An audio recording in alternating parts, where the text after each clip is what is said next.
As the Reaper Man begins, Joseph Kennan Walker, Queen Rising, Curves and Jessica J. Johnson, the Sticks, Damaged Goods are having a very bad day.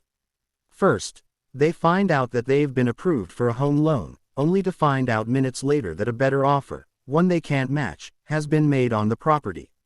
They return home disappointed only to walk in on Marcus Michael Gordon 3, Vile Lane, The Red State Josh Coley Bryant, Driven, Killer Concept Nick Brandon Russell, Shaolin Blues, Live With It and Brandon Person, The City of Crosses, The Preacher in the midst of robbing it.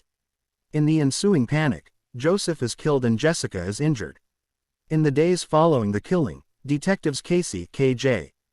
Baker, the third Saturday in October, Nashville and Brown Keith Lamont Johnson, They Live in the Shadows, Eternity are trying their best to solve the case, but someone keeps killing the suspects before they can get to them.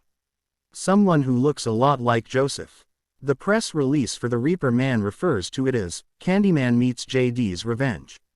And while it's good to see JD's Revenge get a mention, what writer-director Jaron Lockridge, Succuba, Hongo delivers is closer to other films from the same era such as Sugar Hill, The Night Stalker episode Zombie, or even Zombie Nightmare.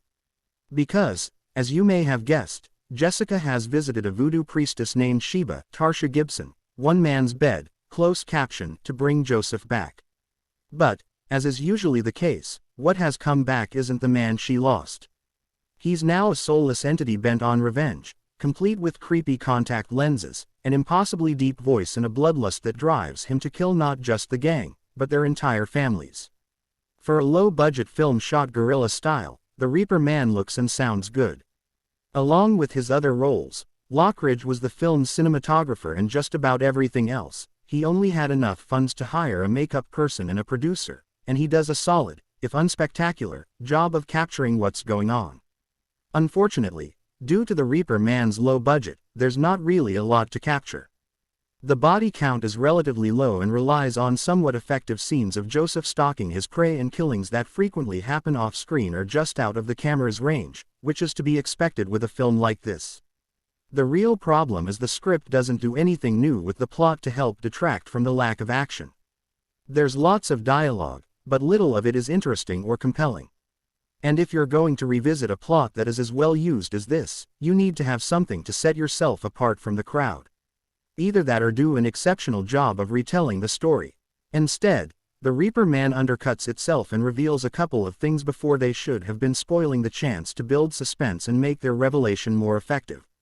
To be fair, Lockridge seems to be trying to change things up a bit in the final act, but the material isn't as new or as thought-provoking as he seems to think it is. And that includes a final scene you'll see coming well before the film gets to it. The end result is a film that, while not truly bad, just lacks something. Like Joseph, it shambles along doing what it needs to do in an efficient but lifeless manner. The Reaper Man may be worth watching if you're feeling undemanding, but you can find the same plot done better as well.